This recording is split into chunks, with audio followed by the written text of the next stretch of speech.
Oi a todos, bem-vindos ao Mesa para Seis. Esse é um nosso programa semanal de conversas entre jornalistas brasileiros que estão morando em várias partes do mundo. Esse é o nosso programa inicial, a nossa estreia. Eu sou Helena Vieira, de Londres. Em Londres temos também Maria Luísa Abbott, Cuca, Yula Rocha, de Nova York, Cecília Tornaghi, de Lisboa, Fábio Watson, e de Brasília, Tereza Cruvinel. Bom, já que vocês estão assistindo a gente, aproveitem, se inscrevam aqui no canal Mus News, e assim você fica informado de quando a gente vai aparecer de novo e ajuda a gente também a divulgar o canal. Hoje nós vamos discutir duas coisas. O relaxamento do lockdown, essas medidas restritivas para a contenção do coronavírus. Esse relaxamento tem sido feito um pouco antes da hora. E o nosso segundo assunto é relacionado com a morte pela polícia de um negro no estado de Minnesota, nos Estados Unidos, e as discussões sobre o racismo que isso desencadeou. Para isso, nós vamos puxar mais tarde uma cadeira para entrevistar a professora Marcilene Garcia de Souza, diretora de políticas afirmativas do Instituto Federal da Bahia. Nós vamos começar agora falando do coronavírus e do lockdown, e eu gostaria de perguntar a Yula. Yula, o Reino Unido é o segundo país com o maior número de mortes no mundo. É hora de abrir agora? Se você perguntar para o governo, ele vai dizer que sim. Se você perguntar para boa parte da população, a população está um pouco mais cautelosa com relação a isso. A gente passou de 40 mil mortos. É um escândalo para um país desenvolvido como esse, com a estrutura que tem, passar desse número de 40 mil mortos. O maior número de toda a Europa e per capita um dos maiores do mundo, né? Então, eu considero isso um escândalo. A partir de amanhã, a gente já está abrindo gradativamente o país. A partir de amanhã, a gente tem mais duas aberturas importantes. A segunda leva das escolas, inclusive meu filho volta às aulas amanhã. Eu estou aqui ainda agoniada sem ter decidido se eu mando ele ou não para a escola. Então, eles estão reabrindo para as crianças em alfabetização e para as crianças que estão fazendo a transição para o ensino secundário, né, que chama aqui, ou seja, ele passa da 6ª para a 7ª série. Então, eles querem fazer essa transição. A partir de amanhã, aqui o governo também começa a introduzir a quarentena para quem desembarcar no país. Isso já deu uma confusão danada, é assunto talvez a Cuca vai abordar, que é uma questão econômica muito mais do que política.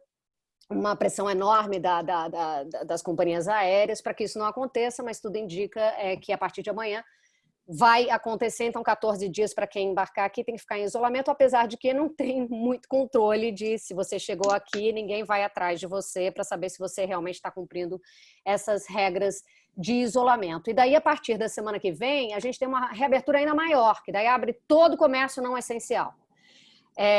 Então, é essa preocupação. O que tem se falado do governo aqui, que tem sido olhado com muita preocupação? Na sexta-feira, saiu um estudo da Universidade de Cambridge dizendo que a taxa R, né, que é a taxa que mede a propagação do vírus, que tem que ficar abaixo do índice 1, aumentou em algumas regiões do país, passando inclusive do número 1. Isso seria na região noroeste, norte-noroeste e na região sudoeste, o que inclui Liverpool e Manchester, que são duas cidades grandes aqui da Inglaterra.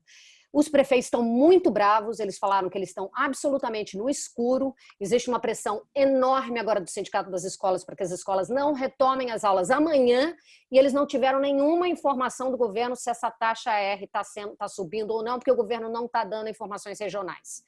O governo diz que não, que está tudo sob controle, eles têm que manter o plano inicial de reabertura, então eles dizem que isso não se discute. Curiosamente, na sexta-feira, que tem o briefing diário do governo, foi a primeira vez que o governo apareceu sem estar acompanhado de dois médicos, que são os médicos conselheiros do governo. Ele fez esse briefing diário sem ele, e o secretário da Saúde foi perguntado por todos os jornalistas que participaram remotamente sobre a taxa R. Ele disse que estava tudo bem, que não deveria mais falar sobre esse assunto, que estava tudo sob controle, o que aumentou ainda mais a desconfiança.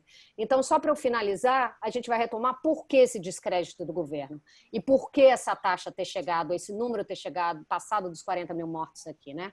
Primeiro, porque o governo demorou muito a trancar, enquanto a Europa toda trancou no início de março, a gente só trancou no dia 23 de março. Depois que o governo não disponibilizou equipamentos de proteção para os profissionais de saúde, a gente parece que está falando do Brasil, mas a gente está falando do Reino Unido. Depois que ele demorou a introduzir os testes em massa, só agora a gente está batendo a meta que era de 200 mil, mas no início não se sabia quantas pessoas estavam sendo testadas. E para vocês terem uma ideia, os professores que estão voltando para a linha de frente agora não estão sendo testados. A gente perguntou isso na escola e os professores vão para a linha de frente sem terem sido testados, só é testado aqui quem apresentar sintoma. E a última novela daqui, que o governo tem se embananado, é com a questão do rastreamento, quer dizer, ia-se disponibilizar um aplicativo via celular para que, se houvesse uma pessoa infectada, que essa pessoa teve contato, que elas fossem rastreadas e colocadas em quarentena. Agora saiu a informação de que esse rastreamento, que era uma das pré-condições para a reabertura, esse aplicativo só deve ficar pronto em outubro. Então, eu acho que isso explica bastante do descrédito do governo. É isso, eu encerro com isso. Então, eu acho que tem pano para manga aí para falar. Muito se falou, né, de outras áreas da Europa, onde começou a pandemia aqui, que começou pela Itália. A gente assistiu assustado todas aquelas imagens vindas da Itália e depois da Espanha. E daí eu acho que como os Estados Unidos subiu junto com o Reino Unido ficou meio esquecido, mas o que está acontecendo aqui é muito grave e pouco se fala sobre esse país. Certo, acho que a Cuca pode falar do aspecto econômico dessa reabertura, né, Cuca? Sim, essa reabertura ela está sendo feita sob pressão, porque essa é a pior recessão em mais de 300 anos no Reino Unido. E essa pressão está crescendo muito, porque hoje, por exemplo, os jornais daqui contam que o primeiro-ministro Boris Johnson recebeu um novo estudo mostrando que 3,5 milhões de empregos vão ser perdidos se o setor de hospitalidade, que são os restaurantes, pubs, hotéis, etc., não for reaberto nesse verão que está começando agora. Por isso, segundo esses jornais, o Boris Johnson vai acelerar essa abertura e pode permitir, além de tudo que a Iula já avisou, pode permitir que abram, ainda em julho, os pubs e restaurantes voltem a funcionar. O problema é que os números da pandemia, como a Iula falou, estão muito ruins ainda. Para se ter uma ideia, para comparar, por exemplo, outros países da Europa, onde a reabertura da economia está andando, e às vezes até um pouco mais avançada, como é o caso da França, por exemplo, os novos casos de Covid estão em 570 por dia. Aqui no Reino Unido são mais de 1.900 casos por dia. Então, assim, é 3,5 vezes mais do que a França. E a taxa de contaminação, o índice R, também está em alta em algumas regiões e já está em pelo menos uma região acima de 1. Bom, se essa reabertura for acelerada, os riscos de uma nova onda de Covid aumentam. Por quê? Porque aumenta o medo. E aí, quer dizer, os riscos da onda de Covid aumentam e também aumenta o medo. E quem puder vai ficar em casa, independente do que o governo disser. É o caso que a Iula falou, ela não vai mandar o filho dela para a escola porque o governo está mandando, mas é uma decisão individual. Então, mesmo que lojas, restaurantes e os pubs reabram, isso não quer dizer que a roda da economia vai girar, porque poucas pessoas podem frequentar. Então, é um problema que não é simplesmente o governo decretou e a economia vai começar a funcionar. E aí que eu acho que que começam os problemas sérios do Reino Unido. Em contrapartida, por exemplo, na Alemanha, você já tem uma economia reabrindo. Por quê? Porque houve uma política de contenção muito mais eficiente do que a que está sendo feita aqui. E aí, voltando à questão do turismo, que é uma coisa que afeta o Fábio diretamente, essa quarentena imposta, vai em contra, vai em reversão a tudo que o governo está fazendo, porque não faz sentido um país que tem um índice muito mais alto de contaminação não tem nenhum problema vir gente de fora, porque essas pessoas têm o risco de elas contaminarem é muito menor do que o oferecido pelo britânico. Bom, Fábio, a Cuca falou aí, né, do turismo. Portugal e Espanha devem estar já na vibe de verão, não é? Isso. Começou já a temporada de praia aqui em Portugal, com direito até ao banho, banho no mar do presidente Marcelo Rebelo, deu um mergulho de calção. Ele é uma figura super simpática aqui de Portugal, e isso para mostrar que as pessoas podem ir à praia de uma forma segura, mas com restrições óbvias. As praias agora têm lotação, tem sinalização verde, se você ainda pode entrar, ou vermelho, uma bandeira vermelha. Essa praia está lotada, procura outra. E, fora isso, tem uns sacos de areia que eles colocam para delimitar o espaço, para manter esse distanciamento social aí. Portugal e Espanha estão numa campanha unida para ver se fomenta esse turismo, que vai perder muita coisa, né, com a Covid. Mas já começou numa saia justa aqui, porque a Espanha decidiu abrir a fronteira com Portugal no dia 22 de junho, mas não perguntou para os portugueses.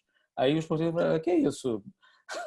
Como assim? Aí eles discutiram, teve uma grande discussão, aí no dia 1º de julho foi definida a data, agora sim vai abrir essa fronteira para os dois. Eles querem que a população dos dois países se faça um turismo interno na Península Ibérica, porque várias fronteiras de países do espaço Schengen ou da União Europeia não estão abertas. Então, pelo menos vão salvar esse turismo aqui, que são 55 milhões de pessoas nessa região aqui. Quer dizer, ainda tem os casos, como a Cuca falou, de pessoas que têm medo, né? Quem é que vai para um país feito a Espanha, que teve tanta Covid, né? Tanta doença aqui, né? Durante tão alta, mas enfim. E o turismo é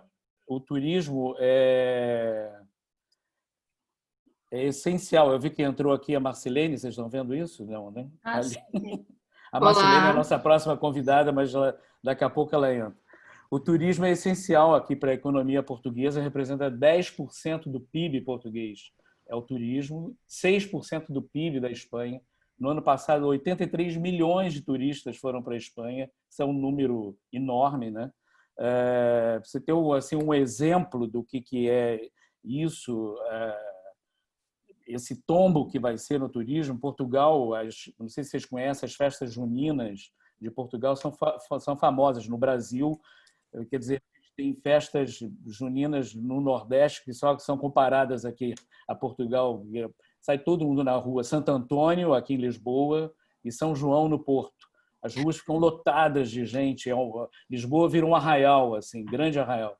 Só que toda essa festa foi suspensa.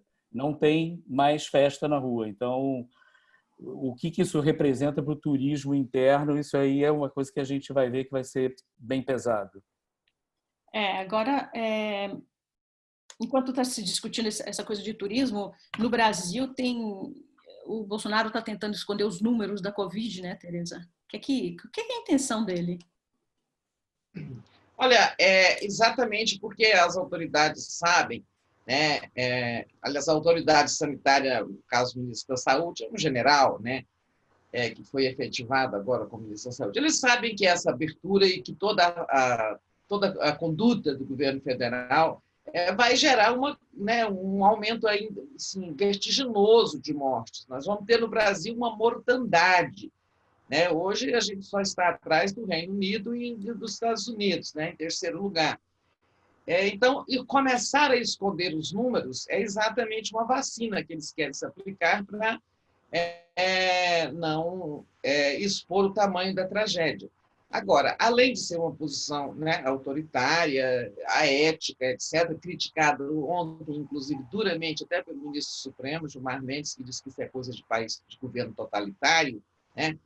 Quer dizer, além de ser direito dos brasileiros conhecer os dados da pandemia, né, isso afeta também as relações internacionais. Quer dizer, como se pode confiar num país onde você não sabe como é que está a pandemia lá, onde os números não são confiáveis, né? Como os outros países podem se orientar suas relações em relação ao Brasil nem quando os números não são confiáveis. E relativamente à abertura, talvez seja o país onde ela é mais precipitada, mais ainda do que no caso do Reino Unido, como as colegas expuseram, né? As autoridades sanitárias aqui dizem o seguinte, que o Brasil é o único país que, 50 dias depois da primeira morte, a curva continua se acelerando. Então, este era o país que não podia, de forma alguma, estar fazendo a abertura econômica que está, né, já está escancarada, já aconteceu.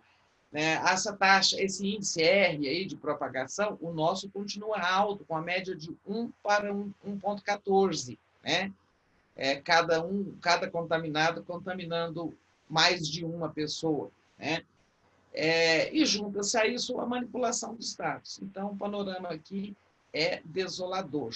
Os governadores que eram, digamos, ainda no esteio de resistência para a postura do Bolsonaro, né, de a economia em primeiro lugar, né, na verdade era isso que ele dizia, morram quantos tiverem que morrer, né, os governadores resistiram até certo ponto, mas acabaram sendo vencidos, ou pelas pressões econômicas dos empresários e pelas pressões do próprio governo federal, né, de quem eles precisam muito nesse momento, porque os estados estão quebrados, né?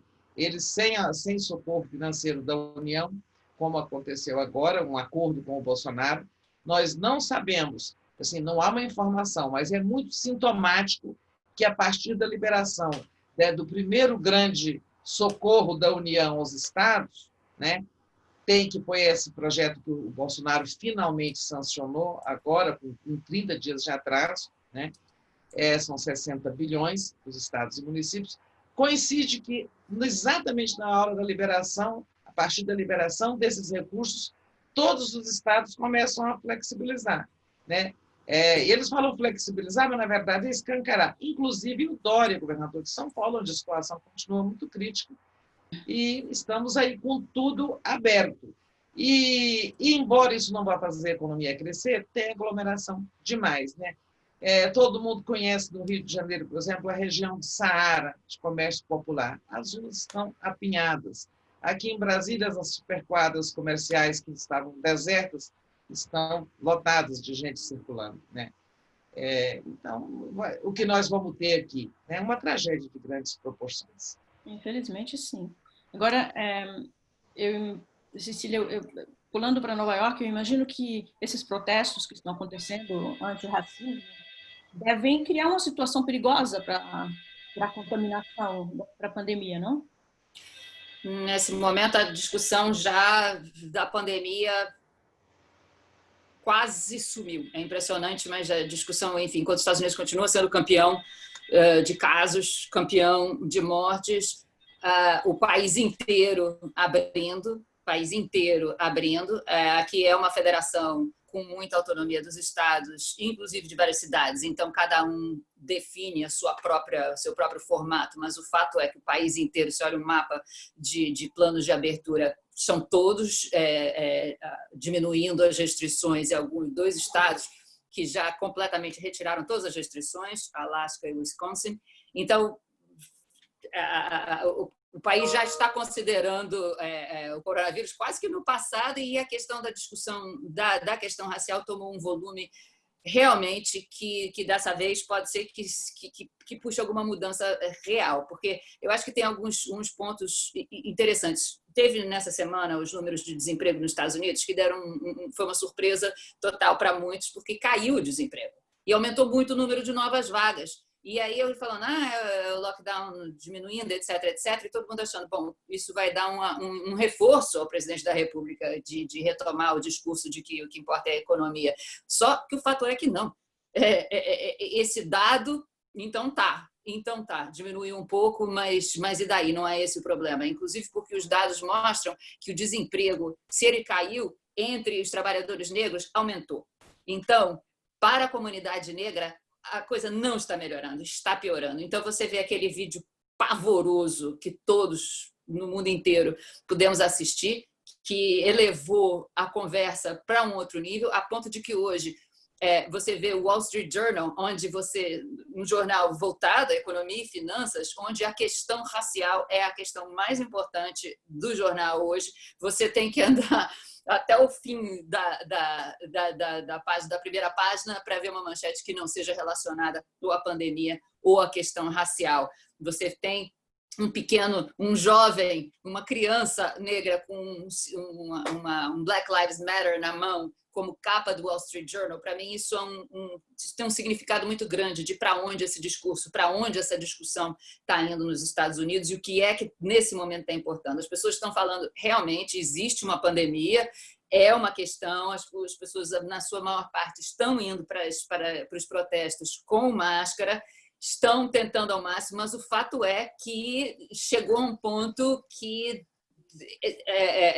uma ativista ontem teve uma fala muito impactante, que como é que se diz, compartilhou foi o Trevor Noah, enfim, que é uma pessoa muito acompanhada aqui, e ele compartilhou e ela falando, realmente tem uma pandemia, mas tem uma pandemia muito mais forte, muito mais impactante e que muito mais assassina, que nos afeta há muitos e muitos anos, há 400 anos. Então, existe essa sensação de que sim, existe o risco, mas existe uma outra questão. E esse momento, essa questão do George Floyd, que foi absolutamente pavoroso e incitou tudo, mas ele vem numa esteira, claro, de muitos e muitos casos, né? Então, recentes, também horrorosos. Então, isso tomou um outro patamar, uma outra dimensão, e a discussão em torno disso e dessa questão da igualdade racial como uma necessidade para a democracia americana tomou um outro volume. O Trump, que inclusive já voltou atrás, mas que chegou a falar, não só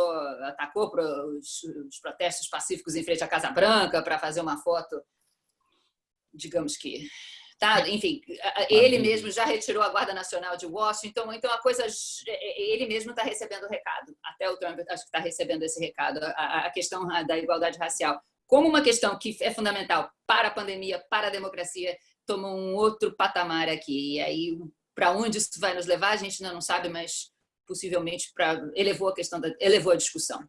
Ainda bem, né, Cecília? Bom, eu vou aproveitar esse gancho e vou chamar para entrar aqui nessa discussão, puxando a cadeira para mais uma convidada. Ela está entrando aí, imagino que daqui a pouco a gente vai ver a imagem dela. Marcelene, você nos ouve? Sim, ok. Então, eu puxo essa cadeira para uma mulher negra, socióloga, professora, pesquisadora sobre relações raciais, ativista do movimento negro.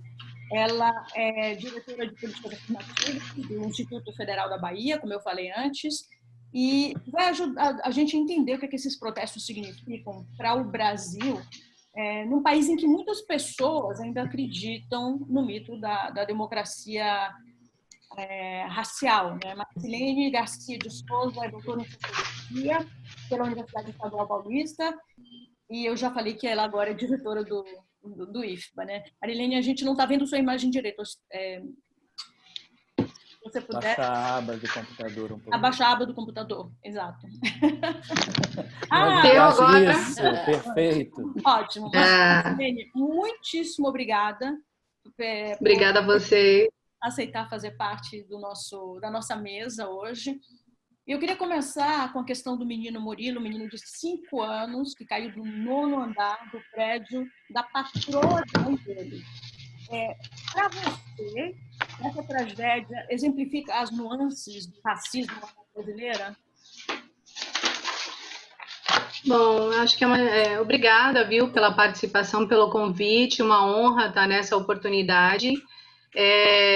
Eu gostaria, antes de fazer uma consideração sobre a fala, o caso da morte de Miguel Otávio, de 5 anos, um menino negro, uma criança negra, filha de uma trabalhadora doméstica negra no Brasil, que está tendo uma repercussão importante, né, por parte dos meios de comunicação. Acho que para a gente refletir sobre esse debate, é muito relevante a gente pensar o que é o Brasil. Então, o Brasil é a segunda nação mais negra, né, do planeta.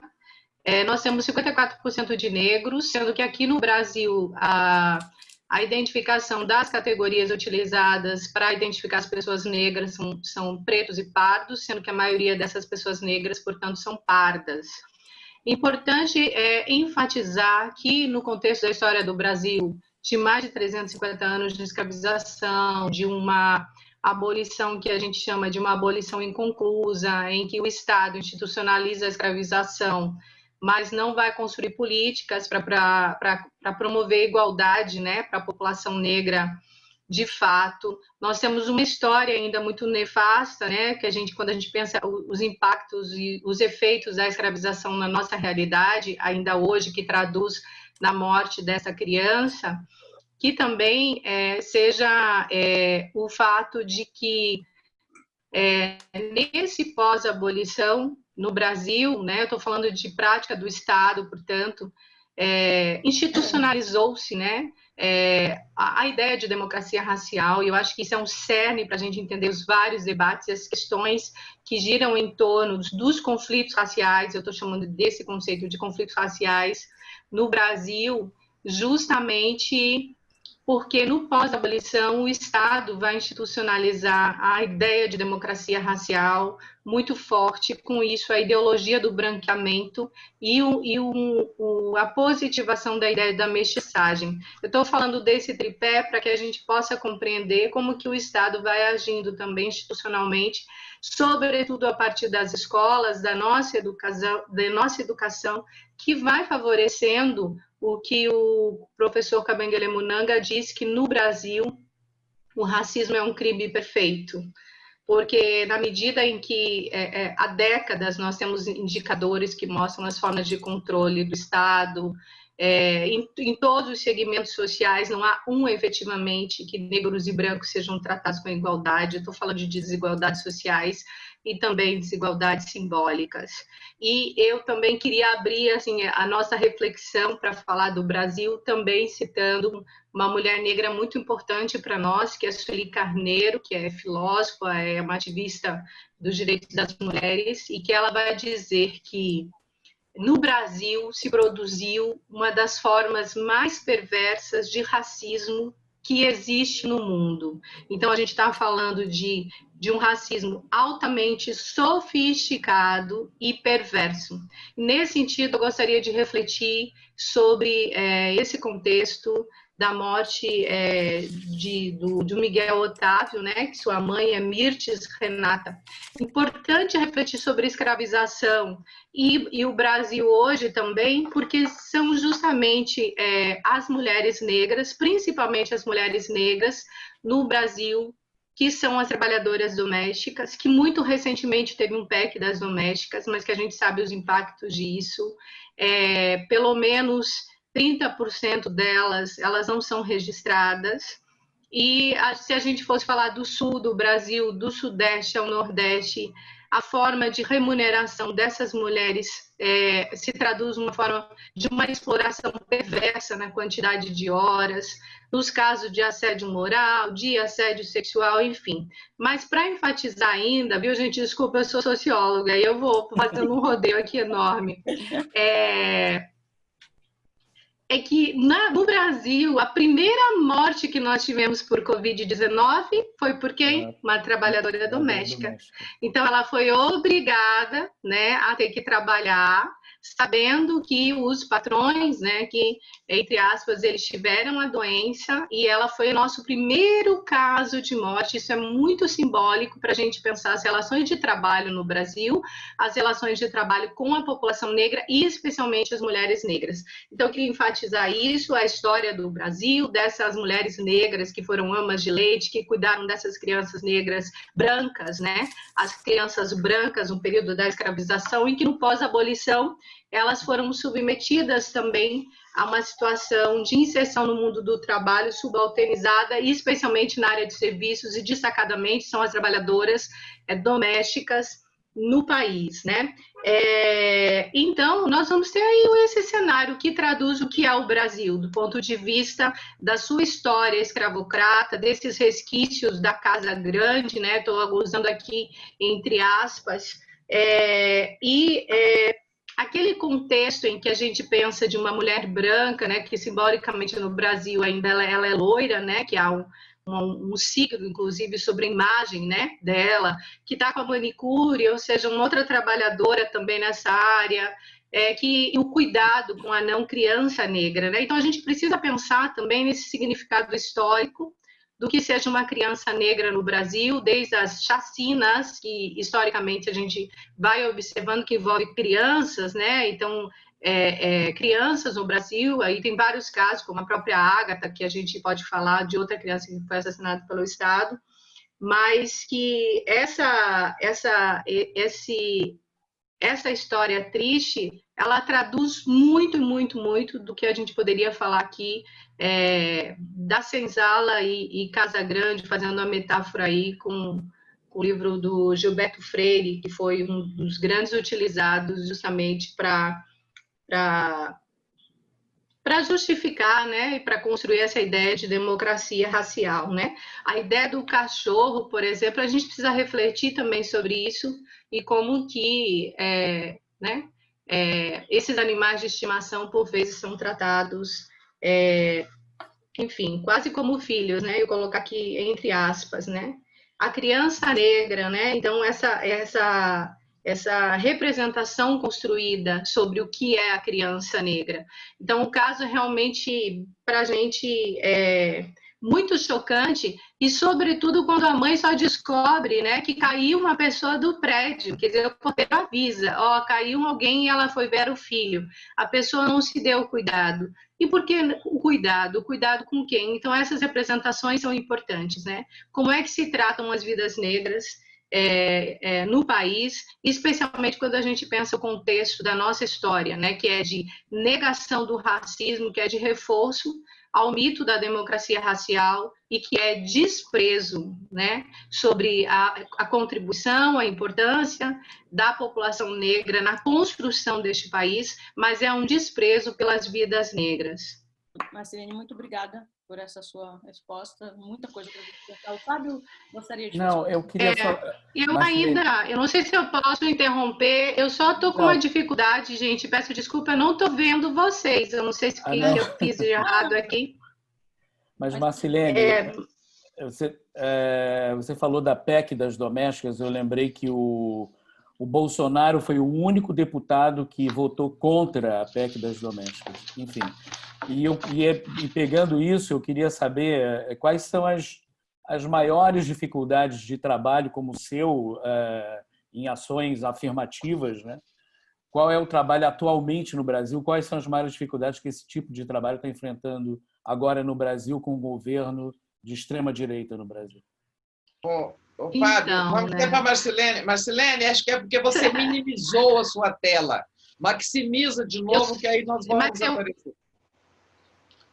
Espera aí, vou tentar, só estou com medo de derrubar, tá? Aqui, não conheço muito aqui, se eu derrubar, vocês vão me chamar, obviamente, né? Vamos lá, aqui. Mas estava tudo certo naquela anterior. Aqui, tá dizendo... Clica em ESC. Deu? Olha a linha! Excelente, obrigada, viu? Tereza, bom, Fábio, agora sim, agora eu estou vendo todo mundo. Inclusive, eu vou rosto para o que vocês falaram. Seu áudio está cortando. Acho que enquanto eu vou falando um pouco, o áudio está cortando? Melhorou agora? Melhorou. Pronto. Eu acho que... Pode fazer a próxima pergunta para a gente manter a roda andando?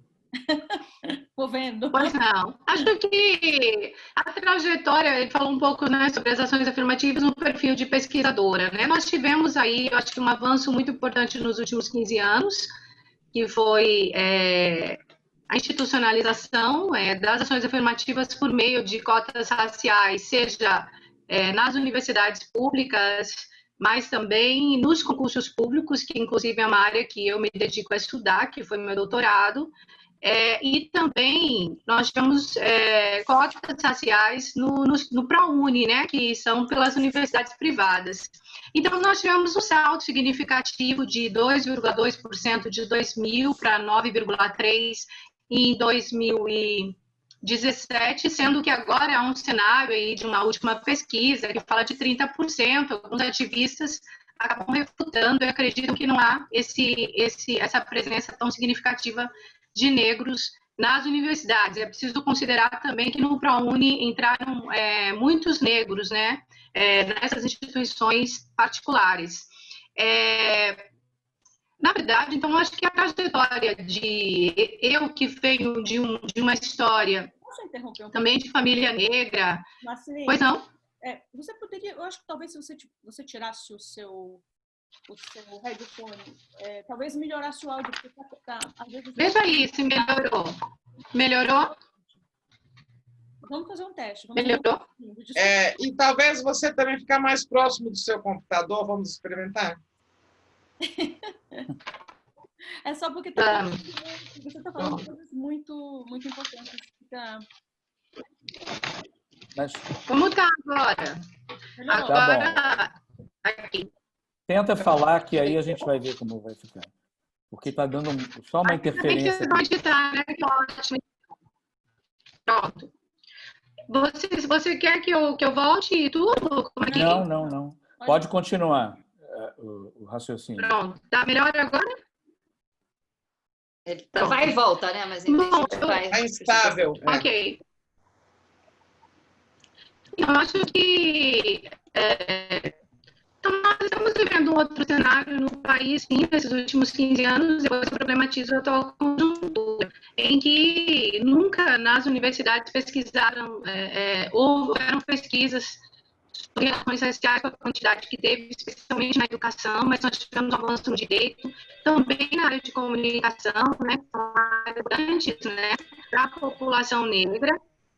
A produção de valores sociais, isso é muito importante, inclusive que no caso seja o caso de homicídio, os debates sobre direitos humanos, sobre a questão da violência contra os quilombolas, e também sobre o que eu estou chamando de qualidade de permanência desses estudantes negros na graduação. Nós temos cotas agora na pós-graduação também.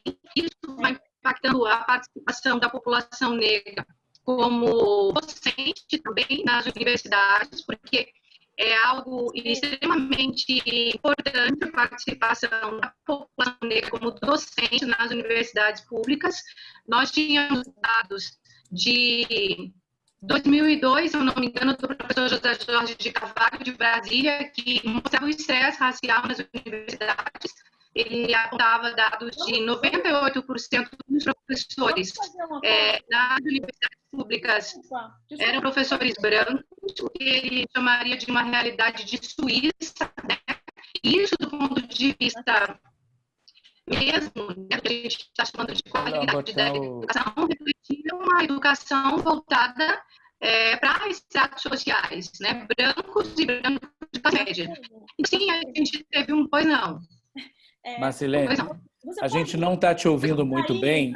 Talvez é melhor entrar com um fone de novo, Helena. Porque às vezes ela não escuta a gente também.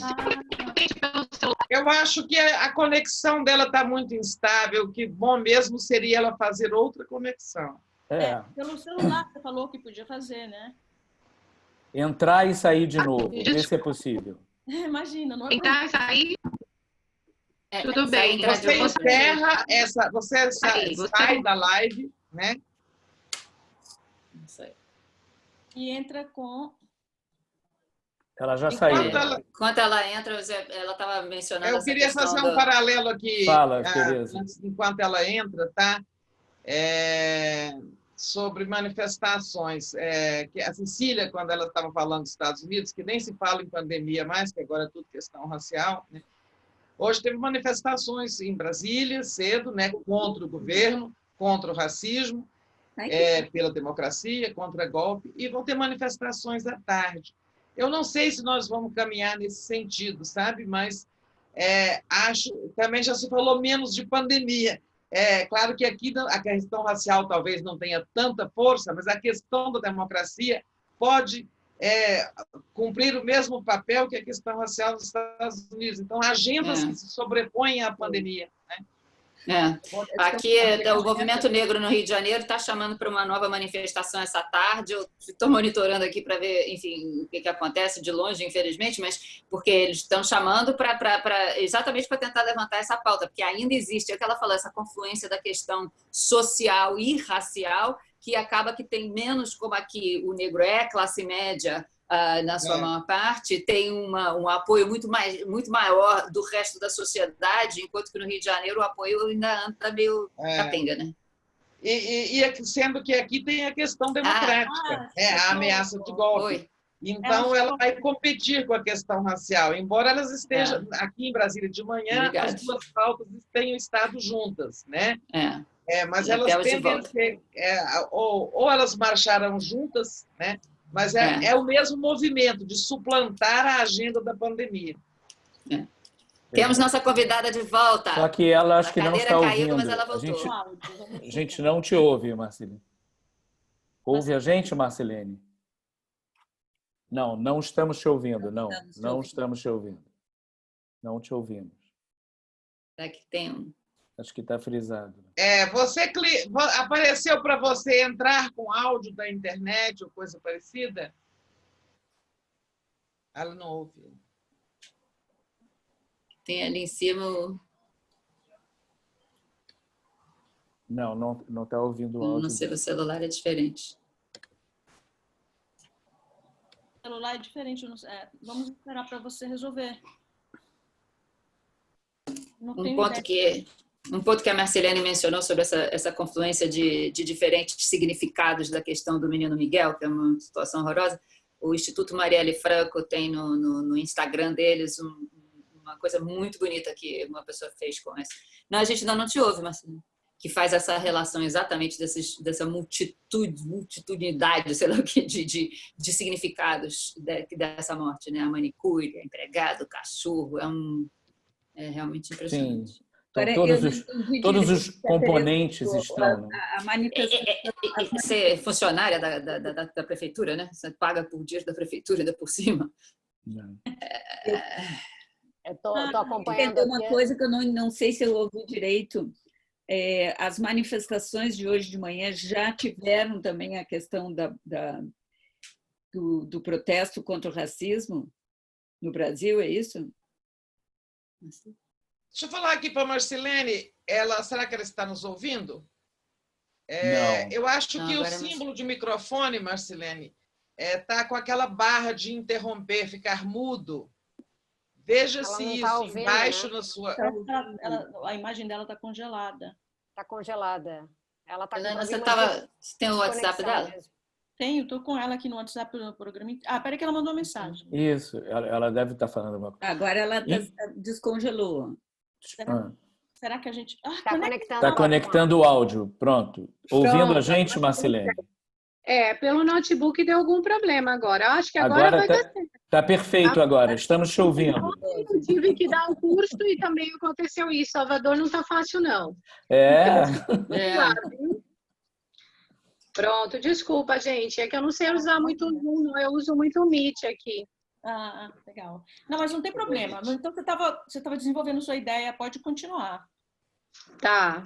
Bom, eu acho que para falar, então, dessas trajetórias, que eu acho que uma coisa importante mesmo para a gente refletir no Brasil, esse contingente, né, que a gente tem de pesquisadores negros, que dentro da média nacional parece muito pouco, mas historicamente, eu, quando estava fazendo a graduação em Curitiba, que eu entrei em 94, eu conhecia 2 pessoas negras graduadas. Então, você imagina o que é isso, né? Então, eu sou a primeira mulher negra formada em Ciências Sociais na Federal do Paraná a me tornar doutora em Curitiba. Nossa. E meu doutorado é de 2010. Nossa. Então, nós vamos ter, assim, eu acho que é algo muito positivo para a gente olhar, ainda que estatisticamente sejamos poucos e poucas, da entrada de negros na universidade, seja um pouquinho antes das cotas raciais, mas depois, que hoje nós já temos pessoas, doutoras negras, que entraram já nesses concursos como docentes e que foram cotistas.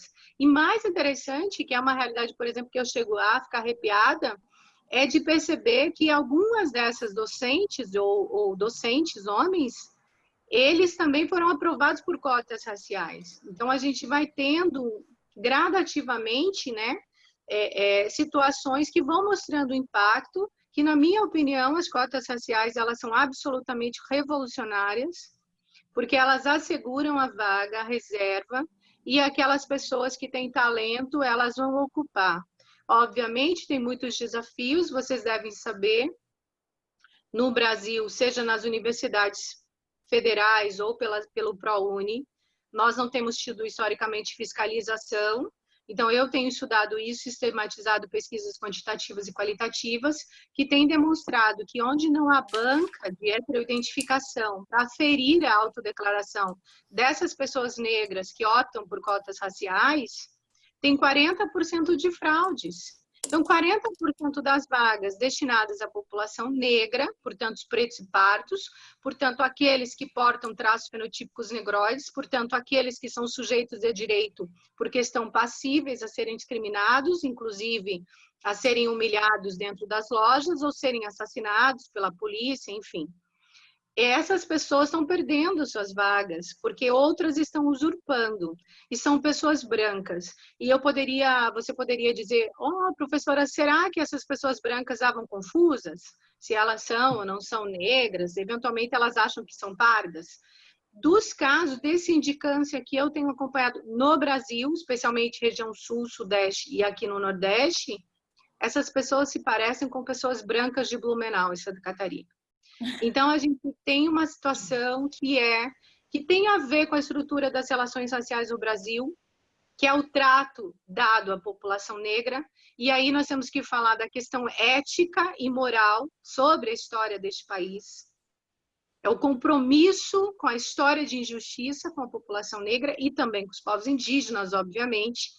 Nós temos que refletir sobre como o Estado tem atuado no enfrentamento a essas desigualdades, e aí vem para um debate que a gente já sabe que o Brasil passa vergonha literalmente, como dizem aqui os baianos, porque nós temos aí a situação de genocídio à juventude negra. E quais políticas efetivas têm acontecido para minimizar, para enfrentar essa situação? Agora, recentemente, o ministro Fachin, ele vai proibir, né, que a polícia atue, pelo menos em tempo de pandemia, da forma como vinha atuando no Rio. Mas já soube que ontem, ou antes de ontem, aconteceu uma abordagem que não poderia ter acontecido, né? Então, acho que só para voltar sobre essa reflexão, que são várias situações, né, que tem a ver com a nossa história, que eu estava refletindo sobre escravidão, sobre pós-abolição, e onde essa população negra efetivamente ela foi inserida ou incluída, né? Alguns autores também usam com essa ideia de inserção, mas na verdade o que a gente assistiu no Brasil foi um processo de desafricanização, né? A educação brasileira ela foi pensada, né? Justamente para um processo de é uma educação que exclui a população, né? Que expulsa, que eu vou chamar esse termo aqui entre aspas, né? Então, nós temos no Brasil, eu estou aqui em Salvador e para mim, eu percebo como o racismo é muito mais intenso, muito mais perverso, muito mais radical do que eu imaginava em Curitiba.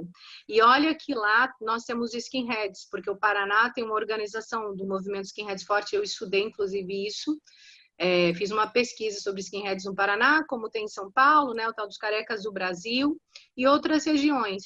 Mas lá você vê que o grau de desigualdade entre brancos e negros é menor, estou falando de renda, de acesso à educação, do que se observa, por exemplo, na Bahia, que tem 80% de negros, ou Salvador, que há quem diga que é das cidades mais negras do mundo, com 85% de negros, mas aqui nessa cidade, toda a estrutura de poder político, poder econômico, todo. Inclusive, se você vai numa feira para comprar produtos de candomblé, o dono é branco. Então, assim, aqui é uma metáfora, eu falo que aqui eu chamo que aqui é África do Sul no apartheid. Os que detêm mais poder econômico e político nessa cidade são homens brancos, eles representam 8% apenas da cidade. É para pensar Salvador, mas pensar Florianópolis, pensar São Rio Paulo, de Janeiro, né? Outras realidades que têm a ver com a ausência de negros, da participação de negros nos espaços de poder político, de poder econômico, e que a educação tem uma contribuição enorme para essa realidade, para que essa realidade seja como ela ainda se apresenta, infelizmente. É incrível isso. Eu gostaria de passar agora para a Cuca. Não, a Tereza... Ah, não, desculpa. Não, Tereza está de mão É porque a levantada. Tereza levantou o dedo ali, eu achei que era a Tereza. Por favor, pode ir, Tereza.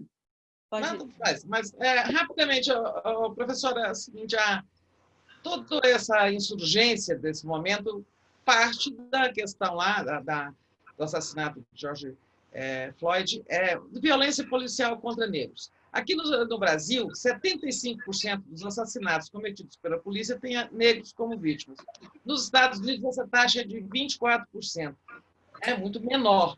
E, no entanto, por que não tem visibilidade, né, a violência da polícia contra negros no Brasil? Porque a gente camufla isso, mistura isso com a questão geral da violência policial. Como combater esse discurso dissimulador, né? Eu estou voltando aí, eu acho que o debate inicial que me propus, a gente precisa entender como funcionam as relações sociais no Brasil. E elas têm um fundo arraigado ali, fincado, reforçado, reproduzido o tempo todo, inclusive pela educação, que é do mito da democracia racial. Portanto, você pode perceber que as manchetes, tanto do menino Miguel, que foi assassinado, que caiu, né, do prédio, que é um menino negro, quanto o caso da semana passada, que é do João Pedro, que são vários casos aqui, mesmo da Cláudia, enfim, até mesmo por vezes Marielle, né? As pessoas dizem, a pessoa morreu, o jovem foi assassinado. As pessoas não colocam o jovem negro. Então, a gente precisa entender também como que, né, eu estou falando da educação, mas os meios de comunicação no Brasil, eles têm uma contribuição enorme no reforço ao mito da democracia racial. E que, portanto, isso é muito nefasto quando a gente pensa o grau de desigualdades, uma vez que não há nenhum espaço em que brancos e negros sejam tratados com igualdade. Muito pelo contrário, as diferenças, por exemplo, entre quem tem moradia, entre quem se alimenta, até no pré-natal, né, que as diferenças, elas são muito distantes, as diferenças, mas elas não são afirmadas. Aqui, quando acontece uma situação, um conflito, alguém acha que é porque é pobre, né? Então, a gente precisa pensar que eventualmente, se a pessoa ela é negra, mas acende, que ela não vai sofrer discriminação. Então, a gente precisa pensar também como é essa estrutura desse racismo, que o nosso racismo, ele é um racismo de marca, né? Um racismo de fenótipo, de aparência, que é um termo cunhado pelo Horácio Nogueira na década de 50. Portanto, há um degradê, isso é muito importante para a gente pensar a ideologia do branqueamento, como que, mesmo considerando essa realidade, nós vamos ter que no Brasil, 90% das pessoas dizem, o Brasil é racista. Você é racista? Não, eu não sou. Então, eu vou ter 10% afirmando. Então, essa construção social desse modelo brasileiro, ele é reforçado. E há uma situação de desprezo. É negro, o que ele estava fazendo, né? Então, a gente precisa pensar também, quando compara com a história, para mim, né, dos Estados Unidos, que a afirmação da identidade negra é uma coisa mais forte, né? As pessoas, eu vou chamar aqui entre aspas, nascem negras. Aqui elas se tornam ou nunca se tornarão negras, mesmo tendo uma vida e vivência de um corpo negro, um corpo humilhado na escola, humilhado na rua, nesses espaços. Eu tenho alunos, por exemplo, aqui que trabalham no IFBA, né? Que a maioria dos meus alunos são negros, é uma escola de excelência na área de tecnologia. Felizmente, por conta das cotas raciais, a maioria dos meus alunos são negros, portanto, eles têm chances de ter uma educação de excelência. Mas muitos vem me procurar, professor, eu sou negro? Eu posso entrar pelas cotas raciais? E aí, talvez essa pergunta ela só acontece aqui em Salvador? Não, é obviamente que não. E a gente tem que pensar o que é que faz com que nossa educação, um aluno esteja indo para a universidade, na hora que ele vai fazer a matrícula, ele tem dúvida de sua cor. Bom, se eu não sei nem o que eu sou, como é que eu vou me identificar com aquele jovem, né? Como é que eu vou me identificar com aquela trabalhadora doméstica? A trabalhadora doméstica que mesmo não há afirmação, o menino era negro, a trabalhadora doméstica era negra. Está todo mundo vendo, mas é o movimento negro que vai reivindicar essa narrativa, para lembrar como é que se tratam as mulheres e as mulheres negras nas casas, né, de humilhação. Então, a gente precisa refletir muito sobre como esse pós, para mim, assim, o segredo está nesse pós-abolição. Essa década de 30 que não saiu das nossas vidas, das nossas vivências, e que o Estado brasileiro, seja o Estado brasileiro, eu estou falando o mundo, vai precisar pensar esse novo retorno pós-Covid, né? Como será esse novo retorno? E quando a gente observa, eu como ativista do movimento negro também há muito tempo, assim, a gente precisa se mirar para uma experiência dos Estados Unidos quando isso acontece todos os dias. Meus alunos saem à noite, 7 horas, e eles falam, a sorte é que eu ando com o crachá do IFBA, porque eu vou levar um baculejo, quando a gente sabe que é a vivência, a experiência cotidiana dos jovens negros nas periferias, e mesmo em outros lugares. Eu com essa tonalidade aqui em Salvador, teve outro dia, porque eu estava de máscara e um vestido africano, né, que por sorte eu ganhei, a menina do Uber não quis me pegar, aí eu fiquei entendendo, eu apressada, com uma malinha e tal, por que ela não quis me pegar? Eu comecei a fazer consultas, liguei para um amigo meu, da polícia, eu falei, o que está acontecendo? E ele me disse, ela achou que era uma africana, que poderia ter naquela mala, né? Então, eu estou em Salvador, gente, então pense, né, como que o Brasil vai se estruturando nessas desigualdades. Então, o desprezo, né, eu estou chamando de desprezo por essa história, mas também por esse corpo que necessitou ser controlado no pós-abolição. Porque o grande debate do Brasil era o que fazer com os negros. Evitar as revoltas, como o caso do Haiti. Nós já tínhamos tido aqui também os malês na Bahia.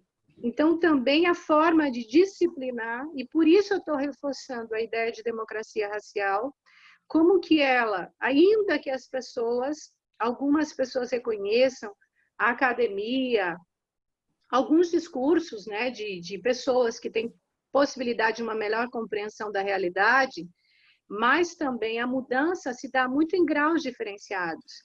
Poderíamos falar dos partidos políticos no Brasil de esquerda, tá? Quando, na verdade, esses partidos eles são brancos. São brancos e de homens, são homens brancos de classe média, e normalmente mais velhos, como diz Vilma Reis. E a estrutura não muda, né? Estou falando de quem tem um discurso para a mudança, né? Apesar de que agora, na última eleição, parece que nós vamos ter aí algum tipo de mudança. Pois não, gente. Bom, obrigada. Tem mais 3 perguntas ainda para te fazer, então vou fazer a roda girar. Cuca, você quer fazer a sua pergunta agora? Sim, por favor. Eu queria que você nos ajudasse a entender como que é o racismo no Brasil e o racismo nos Estados Unidos. Porque se vê, por exemplo, esses casos recentes, eu mesmo, quando houve o movimento pelos direitos civis, no final dos anos 60, nos Estados Unidos, e no Brasil, aparentemente, a gente não... o racismo se dá de uma maneira diferente dos Estados Unidos, e eu queria que você nos dissesse como é que você vê isso, sendo uma estudiosa negra, vendo essa comparação. A diferença. Eu queria falar... Pois não, alguém quer perguntar também? Não. É isso, né? Eu acho que são questões importantes o tempo todo.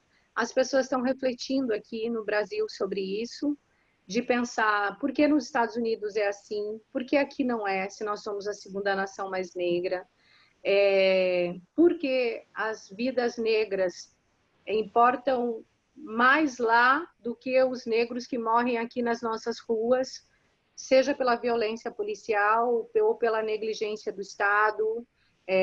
Na área da saúde, eu poderia falar que é uma questão muito séria no país. Hoje, SUS é um espaço de negros. Quem utiliza o SUS no Brasil praticamente são 70% da população negra. Se a gente fosse comparar os dados hoje da pandemia, a morte entre os negros, no caso de Covid, aumentou significativamente, 5 vezes. Nós temos que, em média, brancos e negros são internados por Covid, mas a taxa de mortalidade entre os negros é muito maior, né? Então, isso tem a ver também com como que o racismo institucional opera também na área da saúde e as desigualdades sociais. Mas vamos lá, então, né? Porque para a gente falar das diferenças entre Brasil, né, e Estados Unidos, a gente tem que falar de colônia, né? Como que o Brasil ainda é um país, né? Que essa coisa da nossa forma, né? Colonialista. Nós temos uma política de controle, né, desses corpos, mas também da valorização da identidade. Falar da população negra no Brasil é como se fosse um recorte, né? Às vezes algumas pessoas utilizam, inclusive, esse conceito.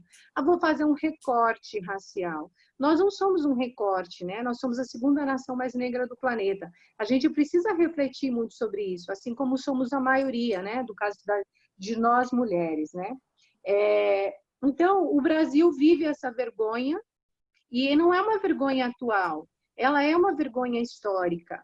E aí as formas de tensionamento. Então, eu vou acreditando que as mudanças vão passando pela inserção da população negra na educação, mas essa educação também precisa ser modificada.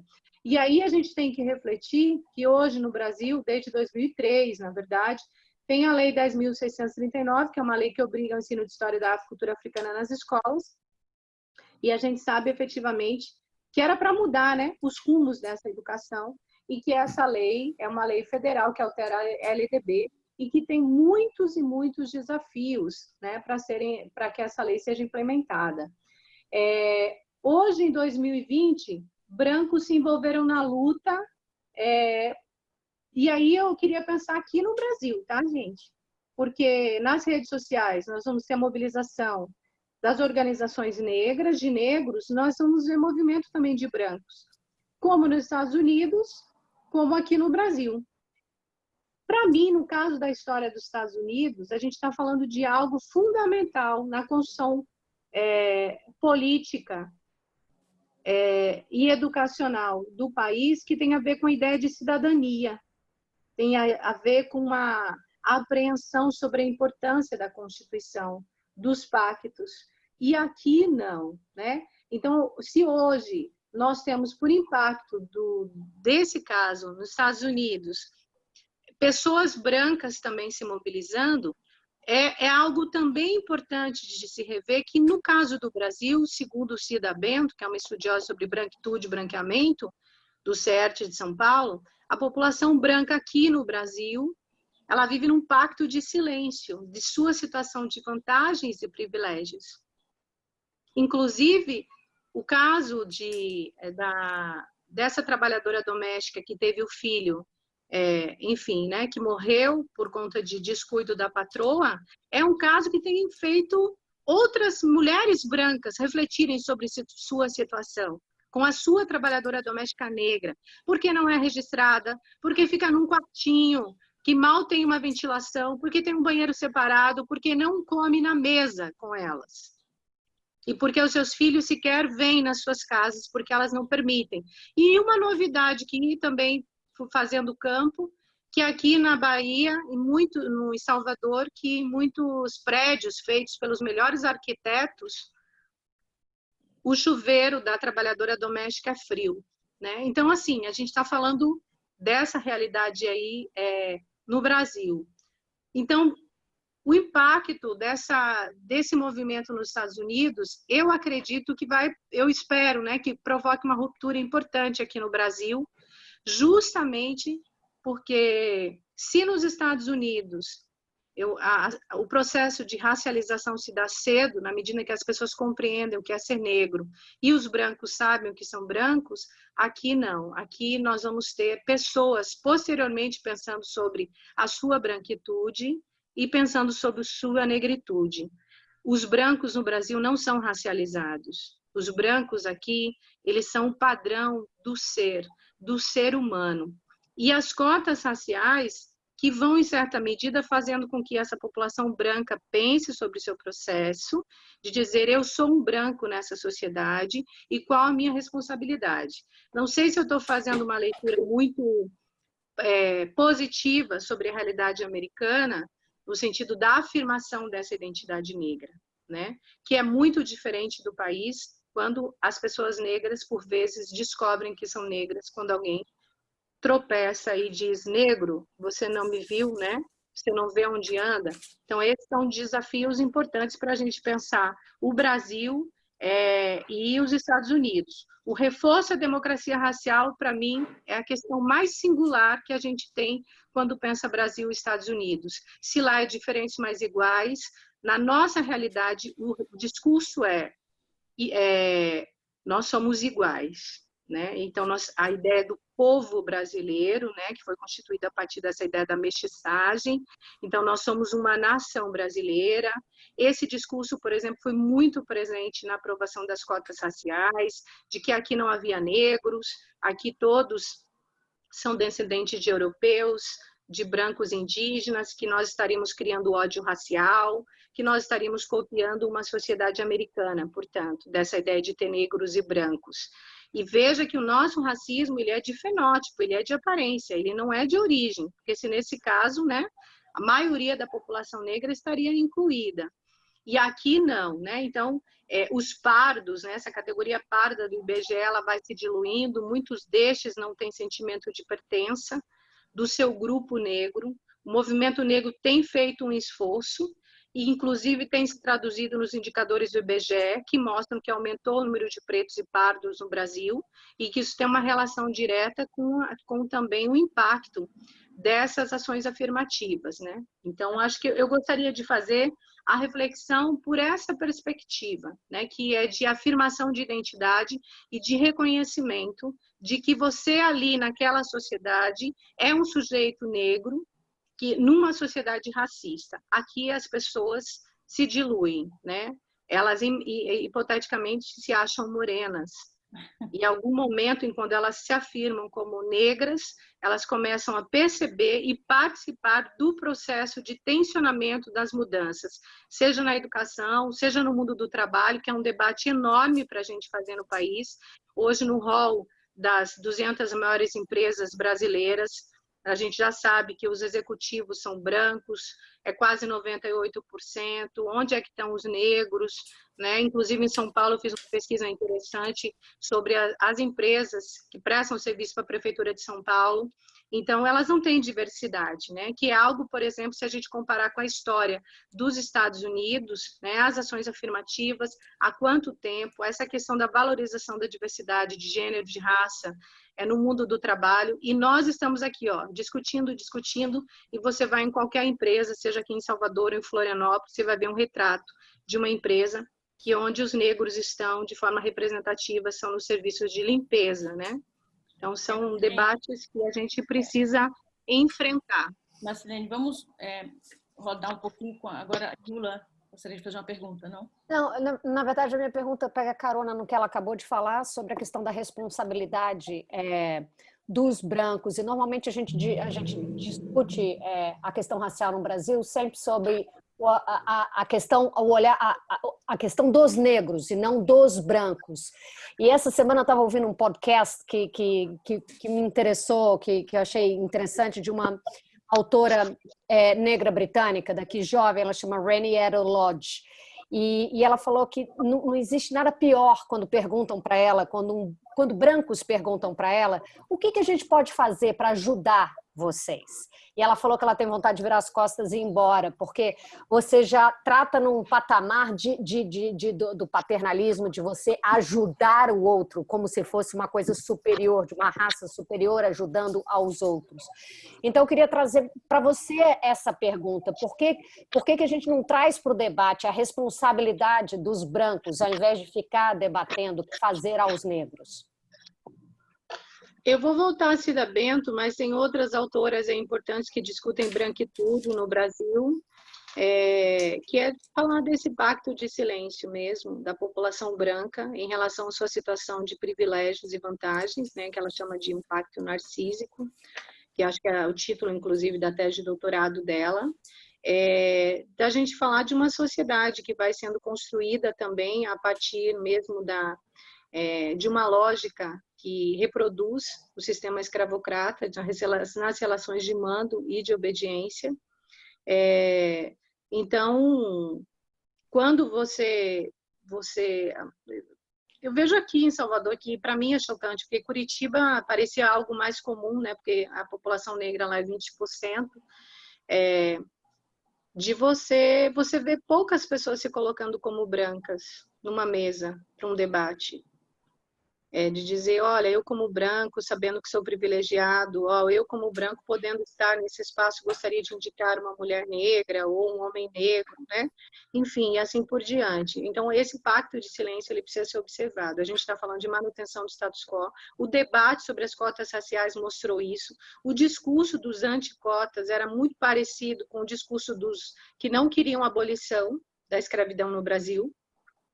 E também me causa, assim, essa questão ética e moral mesmo, a história da injustiça com a população negra, o fato de que nós tenhamos muitos brancos fraudando as cotas raciais. Eu não vejo nenhum movimento dos brancos de dizer, olha, eu tenho vergonha de que isso esteja acontecendo. Como é possível que, se não houver banca de heteroidentificação, sobretudo nos cursos de alto status, eu posso ter 60% de fraudes, né? Então, esse processo, ele precisa ser dialogado. E as ações afirmativas, elas têm um potencial importante na minha perspectiva de mudanças de mentalidade, né? Mudanças de mentalidade, mudanças pedagógicas, mudanças psicológicas acerca da população negra. Quando eu volto o caso da Mirtz, que estava com o filho, que foi levar o cachorro e deixou o filho, e a pessoa entendeu que o filho da trabalhadora doméstica talvez tivesse não tão importância, porque uma criança no elevador, ela não quis nem saber onde foi, o que foi, né? Então, isso vai revelando também um processo que é cruel e nefasto do racismo, que é a hierarquização. Então, o racismo, ele questiona a humanidade do negro. A gente está falando de humano menos humano, é isso? Então, a hierarquização nos processos, no caso do Brasil, que essa ideologia do branqueamento, que o fato de você, por exemplo, ter uma tonalidade um pouco mais clara, você pode ter algumas vantagens, mesmo que você tenha competência, habilidade, currículo, porque no caso do Brasil, veja, os negros, quanto mais escolarização eles possuem, eles mais discriminados eles são, que a gente chama de uma discriminação que se retroalimenta. Quer dizer, não é só você acessar a universidade e tirar as melhores notas durante o curso. Você vai competir com o seu colega branco, que pode ter sido medíocre da sala, e você tem 3 vezes mais chance de não ficar com a vaga, né? E se você ficar com a vaga, você vai receber 40% ou 60% do salário dele, e raramente será promovido, né? Então, esse debate, ele precisa ser aprofundado. A gente precisa ter pessoas comprometidas, efetivamente. E, às vezes, o que a gente assiste também na área de relações sociais, que pessoas brancas que pesquisam relações sociais, e que elas vão indo, elas são as referências fora do Brasil, e quando elas poderiam dizer, olha, você está pagando, eu gostaria de indicar uma pessoa negra. Essa é a minha parte no processo, é a minha contribuição no processo, porque a gente sabe que numa sociedade racista como a brasileira, as portas para pessoas brancas, elas se abrem com muito mais facilidade, né? Então, esse sentimento de compromisso e responsabilidade, ele precisa também ser provocado. Eu estou falando de políticas públicas, pelas ações afirmativas, mas elas precisam ser provocadas por constrangimento. Hoje, no Brasil, a coisa mais comum, você vê qualquer mesa composta só por pessoas brancas, quando não só por homens brancos. E aí ninguém pensou, gente, por que não tem uma pessoa negra aqui? Por que não tem uma mulher aqui? E essas mesas se reproduzem nas universidades, no mundo do trabalho, com absoluta naturalidade. Falar, mas é que eu conhecia. E é assim mesmo. Porque também nós negros, praticamente, quando entramos nas universidades, somos os únicos. Como é o caso da minha família, no outros. Eu, por exemplo, sou doutora. Meus primos, eles têm muito baixa escolarização, têm medo de falar comigo. E não é metáfora que eu estou dizendo, de ligar no telefone, não sabe o que fala, porque para eles é algo extremamente distante, né? Então, eu lembro de uma frase do Amilcar Cabral, eu não sei se agora qual foi o livro que um branco pergunta como eu posso ajudar, né? E se o Malcolm X diz, né, numa situação lá no filme, compre armas, né? Depois ele volta atrás, né, nessa perspectiva do discurso, o Amilcar Cabral diz, venha conosco, sempre ao nosso lado, né? Ou atrás, né, no sentido de impulsionar, porque na frente vamos nós mesmos. Então, acho que essa é, para mim, uma dimensão, né, de que a gente precisa abrir mão dos privilégios e vantagens. Aqui no Brasil, o movimento negro costuma usar uma expressão que é o teste do pescoço, não sei se vocês já ouviram essa expressão. Não, como é que é o teste? Olha para o lado. Entra no shopping, olha para o lado. Sim. Entra no avião, olha para o lado. E onde é que estão os negros? Eu faço isso direto na Bahia. Eu chego em Salvador e olho para os lados e vejo negros trabalhando e os brancos comprando. Exatamente, é isso mesmo. E aí, então, esse teste do pescoço. O que a gente precisa provocar é que essas pessoas brancas se sintam comprometidas na mudança dessa realidade, porque o racismo se hierarquiza, né? A pessoa precisa ter esse sentimento de dizer, eu não quero fazer parte disso. Eu não quero ficar com a vaga só porque eu sou branco. Eu não quero receber um salário maior do que o meu colega negro porque eu sou branco, né? Eu vi um depoimento em Brasília, agora não estou lembrando, uma audiência pública que discutia ações afirmativas e uma pessoa da África do Sul, realmente, desculpa, eu não vou lembrar porque faz muito tempo, e vocês podem não colocar essa parte, mas só para o diálogo aqui. Ele disse que na África do Sul, no regime oficializado do apartheid, que pessoas brancas também contribuíram com o processo, seja impulsionando por dinheiro, questão de moradia, porque elas não concordavam com essa realidade de serem tratados como humanos superiores, porque no fundo a gente está falando de supremacia mesmo, né? E que essas pessoas eram muito bem-vindas no processo, porque elas queriam abrir mão dessas vantagens. A questão também do debate, para mim, é pensar o modelo de sociedade capitalista também, que a gente vive, a forma de redistribuição, né? Então, como que os brancos pobres, por exemplo, recebem os impactos das ações afirmativas por meio de cotas raciais? Por mais que a gente tenha um movimento mais contrário por parte da classe média, né? A gente teve que redistribuir o bolo, né? E o bolo foi redistribuído com quem, efetivamente? Porque, historicamente, havia brancos pobres nas universidades brasileiras, 40% em média. Que não havia eram negros. Por isso, esse discurso de que cota social resolveria, não resolveria, porque a pobreza branca é uma no Brasil e a pobreza negra é outra, né? Do ponto de vista social, mas também da possibilidade de mobilidade.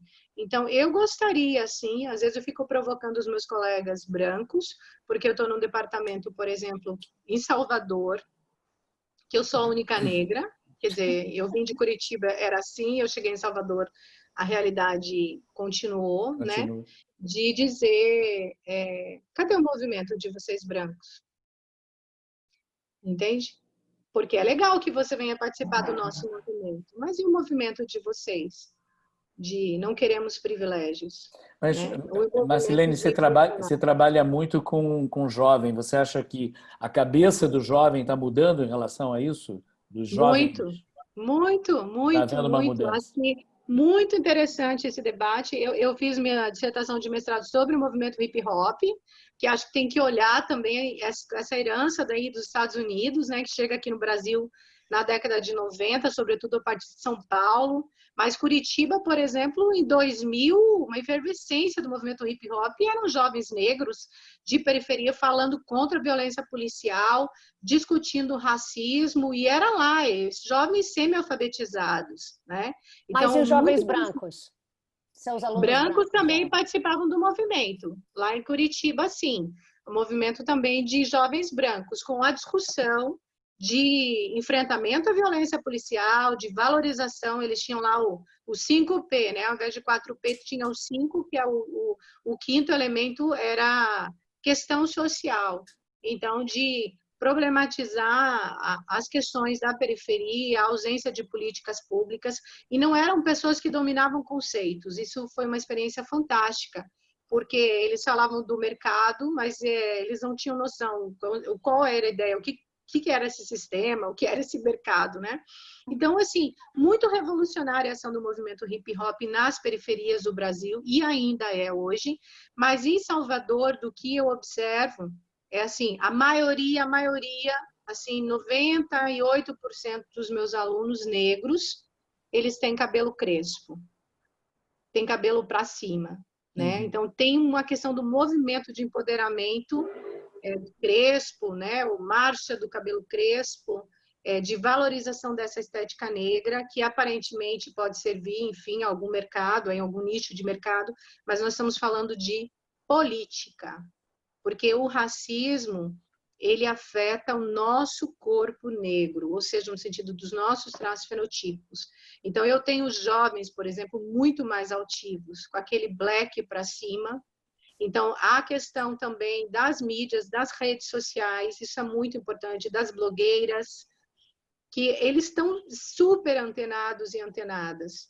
Mas eu vou ter aquele movimento de jovens que ainda tem um probleminha de quesito cor. Eu sou branco, eu sou preto, eu sou pardo, né? Então, e aí é pensar, então o Brasil não é racializado, aqui tudo se dilui, todo mundo é o quê? Né? Talvez vocês poderiam refletir sobre vocês. Vocês são brancos, vocês são pretos, vocês são pardos. Vai falar, depende. No Brasil eu sou branco, aqui eu sou negro. Depende do país, né? Em São Paulo eu viro pardo, enfim, né? Então, acho que essa construção da identidade, ela, no caso do Brasil, nossa identidade negra ela é alijada, ela é negada. O nosso cabelo, né? Vocês devem compreender um pouco dessa história, nossa cor. São muitas situações na escola, por exemplo, de humilhação, de sofrimento, que agora aqui chamam de bullying racial, né? O movimento negro não gosta disso, não, é racismo mesmo. Enfim, a juventude é uma potência, gente, é uma potência. Que maravilha isso, a gente saber. está quase chegando na hora de terminar, mas antes disso, a Cecília tem uma pergunta para você também.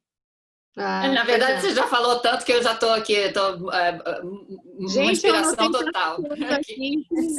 É muita inspiração demais, é muita inspiração para mandar. Você falou as marchas de cabelo crespo. Gente, as marchas de cabelo crespo aqui, 10 mil pessoas. Marcha de cabelo crespo? O que é marcha de cabelo crespo? 10 mil pessoas. Maravilhoso. Os jovens saindo numa marcha. Hoje? Fantástico. Não. Quando aconteceram as marchas? Aqui é novembro, normalmente, aqui em Salvador. As pessoas não estão mais alisando, fazendo aquele alisamento permanente? Temos, sim, em alguns lugares, alguns estratos. Sim. Mas algumas regiões têm mais, outras têm menos. Mas hoje há um movimento que também pela indústria cultural, né, gente? Não vamos ser ingênuos, né? Porque manter um bom cabelo crespo bonito também é um investimento em cosméticos. Mas esse debate, quando vocês falam de juventude, nós não podemos deixar de analisar nessa última década. De como também a entrada na universidade, essa questão do empoderamento do cabelo, né? Porque o cabelo, no caso do Brasil, né? Só para a gente reforçar aqui essa ideia do nosso racismo, é o racismo de marca, de fenótipo, nós temos como alvo central do racismo antinegro no Brasil a cor da pele mais escura, né? Então, Mas não é só a cor. A pessoa pode ter uma cor de pele mais clara, mas ela portar traços fenotípicos. Às vezes eu posso ter uma menina branca com cabelo crespo. Não tô nem, é ondulado, não estou usando crespo. E que ela vai para a escola particular aqui em Salvador e ela é discriminada. E que ela vem para casa falando, mãe, como é que eu baixo isso aqui? Então, eu tenho que pensar nessa identificação desse ser humano. Quem é esse ser humano padrão, universal? É uma pessoa branca, que ela tem um perfil de cabelo, aqui, inclusive nariz, né? Muita gente agora fazendo cirurgia de nariz, né, gente? Inclusive por artistas negros, para afinar, né? Então, isso tem a ver mesmo com o cotidiano das nossas relações raciais, né? Em que os seus traços fenotípicos, eles são julgados, né? E você pode ser humilhada e achincalhada e deixar de ser contratada por esses traços, né? Nossa. Eu acho que a minha pergunta você respondeu já, que seria exatamente o branco, né? Eu, como pessoa branca, se me ponho como uma pessoa antirracista e que quer se unir qual é, né, o espaço onde eu posso ou abrir mão ou usar o meu privilégio como a pessoa que ajuda ou empurra por trás. E aí você falou muitas coisas ali, mas essa coisa de abrir espaço, de dar o espaço, de convidar e de chamar, mas aonde mais você veria, o que a gente devia ler, o que a gente tem que procurar e saber para acompanhar, para ser essa pessoa que consegue abrir mão ou usar o seu privilégio como uma maneira de impulsionar, né? De que as pessoas são pessoas do seu lado, maravilhosas, lindas, criativas, e que aparecem, quando aparecem na mídia, aparecem como exemplo no Dia da Consciência Negra ou como vítimas da violência. Quer dizer, onde é que, né, o espaço de que essas pessoas maravilhosas existem, estão acontecendo, estão fazendo coisas e não estão sendo vistas na mídia, onde é o nosso papel exatamente de abrir mão do privilégio e que ferramentas a gente devia estar usando mais? Eu estou, assim, para tensionamento das estruturas mesmo, das instituições, do Estado. Nós precisamos ter políticas públicas efetivas para a população negra. Nós temos as políticas públicas universalistas com uma absoluta ineficácia para os negros, os brancos pobres vão indo, mas os negros vão ficando. E a questão mesmo eu vou falar da educação, eu acho que as ações afirmativas em todos os espaços, elas seriam demasiadamente necessárias, mas as pessoas também precisam ter responsabilidade social. Eu estou falando de forma estrutural ou de ir numa loja e perceber que não tem pessoas negras e fazer uma pergunta: vocês não contratam negros? Eu estou falando quando eu falar do teste do pescoço, é de estar olhando para esses espaços. Às vezes, quando as pessoas fazem uma comunicação para uma agência de viagem, de ver, escuta, não tem nenhuma atendente, ou teve essa situação, vocês estão agindo de que forma? Vocês treinaram as pessoas? Porque é tão cruel o racismo no Brasil. Por exemplo, eu estou na minha instituição e, dependendo da situação, o porteiro me barra. Né? Então, porque ele não me Thalíria Petrone, nossa representante em Brasília, que é barrada na Câmara. Oi? A Thalíria Petrone, nossa representante do Rio de Janeiro, que tem várias já que foi barrada, não só no primeiro dia, mas consistentemente barrada entrando na Câmara. E por isso, a participação da população negra em todos os espaços vai também provocando essa mudança de mentalidade. As pessoas vão passar a perguntar: meu Deus, será que ela é deputada ou ela que serve o café? Gente, pode ser que seja deputada, não é isso? Ou eu vou tratá-la pelo nome, de forma profissional. Pois não, como vai? Boa tarde, a senhora gostaria de ir para onde? Eu gostaria de ir para o Congresso. Então ela deve ser deputada. Porque há uma naturalização das desigualdades de forma tão cruel que é naturalizado, ok? Que alguém possa, por exemplo, quando eu cheguei na minha instituição, que as pessoas não me conheciam, eu estava na sala dos professores, por acaso, que um professor perguntou se eu vim para apresentação cultural. Então, por que ele não perguntou: você é professora nova?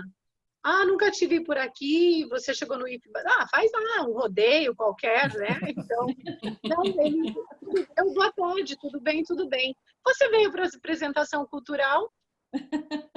Eu disse não. eu sou professora aqui. E aí ele ficou olhando, tipo, e se você reclama, você está sendo grosseiro.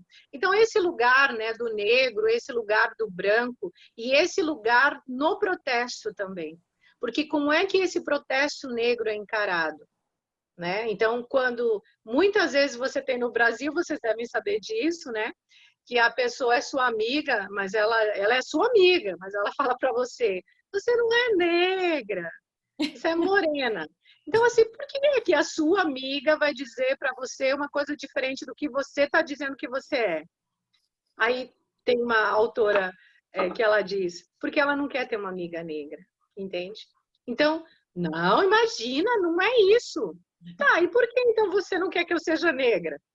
Né? Então, muito interessante essa pergunta que você vê também. Muitos brancos aqui no Brasil, eles entendem tudo de relações raciais sem nunca terem lido nada. E aí eles chegam para a gente e dizer, não, mas não é isso.